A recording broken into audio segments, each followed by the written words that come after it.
Jadi kita sempurnakan puasa kita, kemudian bertakbir. Selesainya kapan? Begitu selesai tenggelam matahari, buka kita terakhir nanti maghrib. Tapi Allah alam bisawab, karena kita terbiasa mengikuti pengumuman pemerintah. Nah, ini memang menjadi hal yang agak dilematis. Dilematis itu agak ribet-ribet dikit. Jadi ketika kita buka terakhir, kemudian sholat maghrib, saat itu kita sudah bertakbir sampai menjelang sholat Idul Fitri.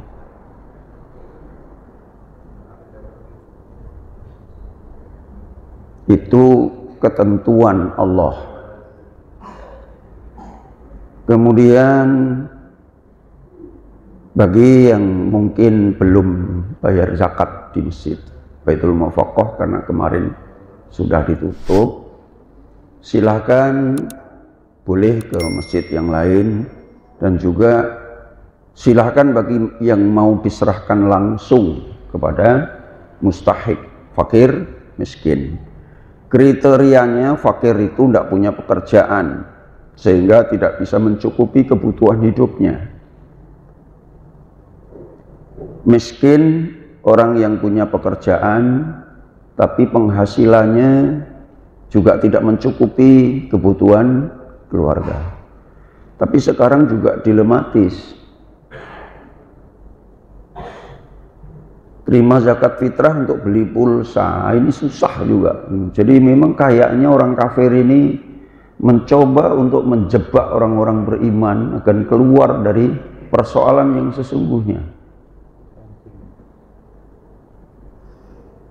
Jadi sekarang banyak kemiskinan yang tercipta dengan kondisi. Setiap ada bak sampah, di situ ada kerumunan. Apakah mereka fakir miskin atau bukan? Allahu a'lam bishawab, hanya mereka yang tahu. Tapi syariat sudah menetapkan fakir adalah mereka yang tidak punya pekerjaan tetap, sehingga sudah barang tentu mereka akan mengalami kesulitan hidup. Yang kedua, miskin yang punya pekerjaan mungkin karena beban keluarganya terlalu berat, penghasilannya di bawah standar minimum UMR, maka akhirnya negara ini menetapkan siapa yang miskin walau punya pekerjaan yang upahnya masih di bawah standar UMR sehingga tidak mencukupi kebutuhan keluarganya yang banyak. Nah, ini silahkan mau dibayar sendiri kepada kelompok itu. Kemudian niatnya, saya berniat untuk mengeluarkan zakat fitrah fardu karena Allah Ta'ala, karena zakat fitrah itu wajib.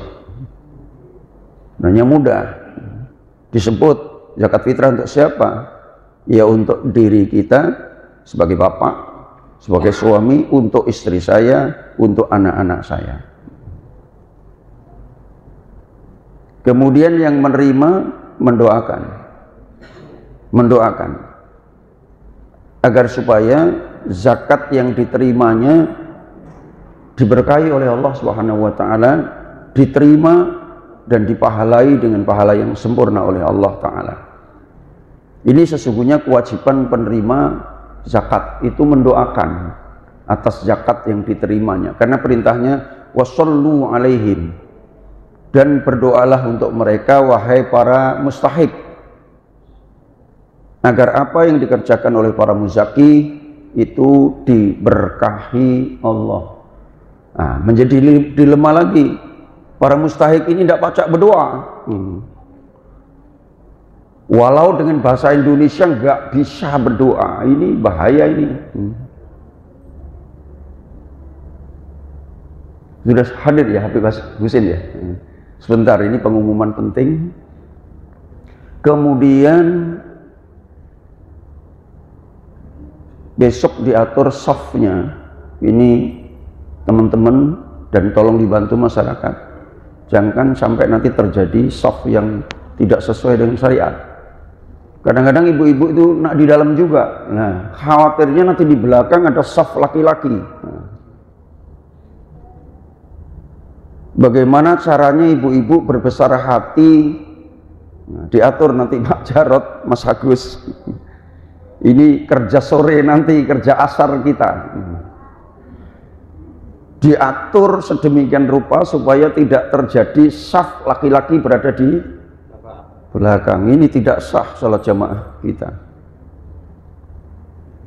Bukan persoalan ini, wah ini tidak menghargai perempuan ini Pak Jarod, Mas Agus dan lain sebagainya. Nah, ini persoalan syariat, bukan persoalan berapa nilai harganya. Nah, ini yang akan menilai harga itu Allah. Makanya tolong sekali safnya diatur sedemikian rupa, karena masyarakat kita semakin bertambah, kemudian masjid kita posisinya juga tusuk sate, memang agak susah juga ngaturnya, tapi alhamdulillah lahan di depan halaman ruku bisa dipakai. Dan jalan kita ini masalah poros ke kuburan. Nah, ini orang mendahulukan kuburan daripada sholat. Ini tidak enak juga masjid kita ini. Ini juga perlu ekstra hati-hati ini Mas Agus, Pak Jarod. Jalan tutup sini, jalan tutup sana.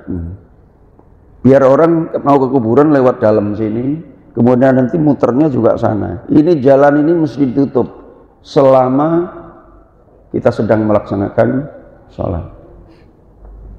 Gimana nanti kalau mereka marah Pak Ustadz? Seharusnya kita yang marah. Mereka harus toleransi. Ke kuburan nanti dulu pada sholat juga nggak apa-apa. Yang dikhawatirkan dang sholat orang ke kuburan. Nah ini menjadi persoalan serius. Kemudian bawa serta semuanya, termasuk istri-istri. Kalau istri saya sudah menopause, termasuk yang haid. Kalau perlu space siapkan Mas Agus, Pak Jarod. Pasang kursi di sana, khusus barisan wanita-wanita haid untuk mendengarkan khutbah dan silaturahmi. Karena Rasulullah SAW menyuruh begitu, semuanya harus keluar, tidak boleh ada yang di rumah, semuanya harus keluar. Cuman kambingnya nggak usah dibawa, itu sholat istisqa. Kalau kambing, sapinya harus dibawa itu. Semua aja. Karena sholat id itu bukan hanya melaksanakan sholat sunnah muakkad, tapi juga silaturahminya. Kemudian jika memungkinkan dua jalan, berangkat melalui jalan A, pulang melalui jalan B.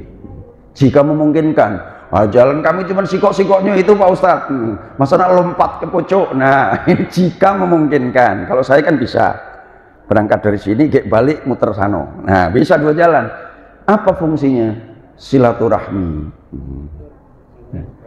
Ini kira-kira pengumuman penting, Mas Agus ya. Soal saf tadi yang penting. Kemudian yang zakatnya tadi boleh diserahkan sendiri. Silakan Habib Husin. Terima kasih. Ini hal yang penting yang saya harus sampaikan. Mumpung semuanya kumpul dan alhamdulillah. Ini alhamdulillah. Menghormati dan memuliakan Habib Husin. Dengan jamaah banyak itu beliau semangat. Kalau jamaahnya dikit, kerta basah. Assalamualaikum warahmatullahi wabarakatuh. Silakan Habib.